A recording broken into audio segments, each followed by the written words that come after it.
आज finally UPPCS ने BEO का पेपर करा लिया और वो सभी संभावनाएं खारिज हो गई कि पेपर हट सकता है या नहीं हट सकता है। पेपर टफ़ आया था, सभी ने देखा, काफ़ी कुछ बदल के आया था पेपर, जैसी उम्मीद कर रहे थे उस तरह से नहीं आया और पेपर हार्ड था, टफ़ था।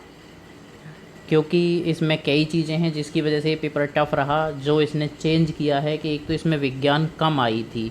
विज्ञान का सेक्शन ऐसा होता है कि विज्ञान के सेक्शन में अमूमन लोग तैयारी करके अच्छे नंबर्स ले आते हैं, लेकिन यहाँ विज्ञान उतनी नहीं आई। जो क्वेश्चन आए हैं वो भी थोड़ा हट के आए हैं, यहाँ उन्हें हट के ही पूछा गया है, पुराने क्वेश्चन को ही।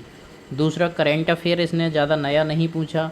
और जो एक चर्चा थी कि शायद पुराना पेपर ही आ जाएगा, जो पेपर कैंसिल हुआ था मार्च में, वही। और हो सकता है वही आया हो, क्योंकि करेंट पुराना ही इसने पूछा है। दूसरा, इसके सिलेबस में यूपीपीयू का जो सिलेबस था उसमें इंडियन इंडिपेंडेंस मूवमेंट के बारे में अलग से टॉपिक था, लेकिन यहाँ इन्होंने ज़्यादा सवाल उससे नहीं पूछे हैं। आधुनिक भारत से कम सवाल पूछने की वजह से भी मेरिट यहाँ कट ऑफ गिर जाएगी। साथ में मैथ और रीजनिंग भी बहुत ज़्यादा नहीं पूछी है। जो क्वेश्चन पूछे थे उनमें कुछ टफ़ थे, ठीक है, लेकिन अधिकांश क्वेश्चन ऐसे थे जो हल्के से ट्रिक से या किए जा सकते थे समझदारी से। इसलिए कुल मिला के पेपर टफ़ था।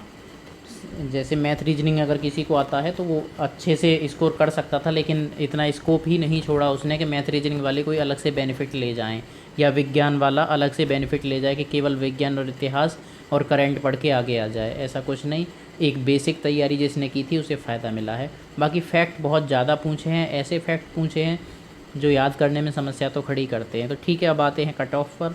कट ऑफ क्या रह सकती है ये हमें मान के चलना होगा। 309 सीट हैं, लगभग 13 गुने लोग बुलाए जाएंगे मेंस एग्ज़ाम के लिए। 309 के हिसाब से लगभग 3900 से 4000 के आसपास लोगों को कॉल होगी मेंस लिखने के लिए। पेपर टफ था, ऐसे में कट ऑफ कम होना निश्चित है, पर लेकिन 4000 लोग ज़्यादा भी नहीं होते हैं, तो हम एक अंदाज़ा लेके चलते हैं कट ऑफ कितनी हो सकती है पेपर के इस सिचुएशन को देखते हुए कि किस टाइप का पेपर आया था। तो अगर बात करें जनरल कैटेगरी की, तो जनरल कैटेगरी में मेरा जो अनुमान है 80 के आसपास कट ऑफ रह सकती है। इसमें +2 या -2 हो सकता है, 3 हो सकता है, पर लेकिन बहुत ज़्यादा अंतर नहीं पड़ेगा। ऐसा नहीं होगा कि 70 चली जाए। अगर लोग सोच रहे हैं कि 70 चली जाएगी या उससे भी नीचे चली जाएगी, अभी यूट्यूब पर बहुत सारे लोग आएंगे कि कट ऑफ इतनी जा सकती है। उन लोगों का मेन पर्पज़ क्या होता है, व्यूज़ हासिल करना होता है। एकदम से डाल दिया कि कट ऑफ 60 भी जा सकती है, लेकिन ऐसा नहीं होता है।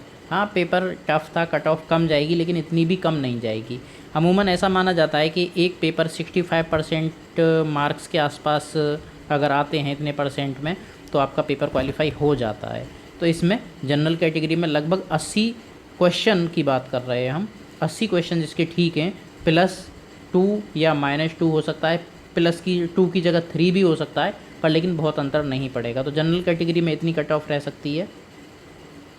बात करें ओबीसी की, तो ओबीसी में और जनरल में आजकल कुछ अंतर नहीं बचा है, क्योंकि सबको बराबर सुविधाएं मिल रही हैं। इतना ज़रूर होता है कि ओबीसी वाले जनरल में आ जाएं, ज़्यादा से ज़्यादा ये ज़रूर हो जाता है। अदरवाइज़ दोनों की कट ऑफ लगभग बराबर रहती है, एक आध नंबर का शायद ही कोई अंतर आ जाए।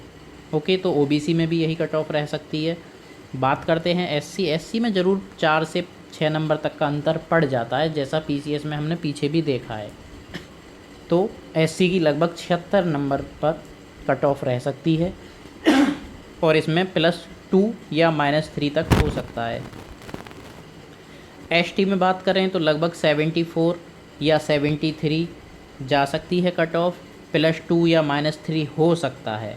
देखो, पेपर दिया है, काफ़ी कम स्टूडेंट आए थे, जो एप्लीकेंट्स आए थे काफ़ी कम थे, पर लेकिन भीड़ कम होने से कट ऑफ कम नहीं हो जाती। जो सीरियस होता है वो पेपर देने 100 किलोमीटर या 200 किलोमीटर भी जाता है, इसलिए कट ऑफ उन्हीं से निर्धारित होती है जो वाकई में तैयारी कर रहे होते हैं। ऐसा देखा गया, मैं खुद ये पेपर दे करके आया हूँ और मेरे कमरा में 24 सीट थी कैंडिडेट्स के लिए, लेकिन 9 कैंडिडेट्स वहाँ आए थे। तो इतना सभी जगह, मैंने और जगह भी बात की, 1-2 जगह, इतना ही सब ने बताया है। तो कुल मिला के एसटी में इतनी कट ऑफ जा सकती है। और बाकी अगर आपके इससे और कम बन रहे हैं तब भी एक ही विकल्प बचता है आपके पास में कि आप तैयारी करें, क्योंकि तैयारी के अलावा कोई दूसरा विकल्प नहीं होता। जिस तरह से इसने पेपर दिया है आगे की परीक्षाओं में और कंपटीशन बढ़ जाएगा, इसी तरह के पेपर आएंगे। अगर आप तैयारी को अपनी को अपग्रेड कर दोगे तो उसी हिसाब से सिलेक्शन ले सकते हो।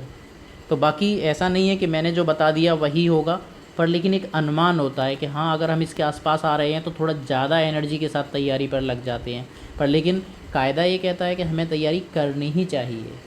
ओके, बाकी देखते हैं कितना जाता है कट ऑफ। खासकर यूट्यूब पर देखो बहुत सारी भीड़ आएगी, इतना जाएगा उतना जाएगा, लेकिन एक अंदाज़ा ज़्यादा चलाते हैं लोग। दूसरा कि व्यूज़ लेने के लिए बहुत कम कट ऑफ बता देते हैं, एक सनसनी पैदा करना जिसे बोलते हैं कि इतनी भी जा सकती है कट ऑफ। तो ऐसी चीज़ों पर ज़्यादा ध्यान न दें और तैयारी करेंगे वही फ़ायदेमंद होगा।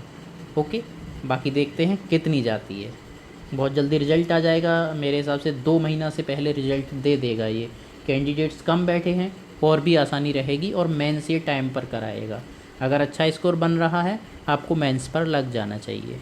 ओके, बाकी ये मेरा आइडिया था, आपका अलग हो सकता है। Okay, thank you.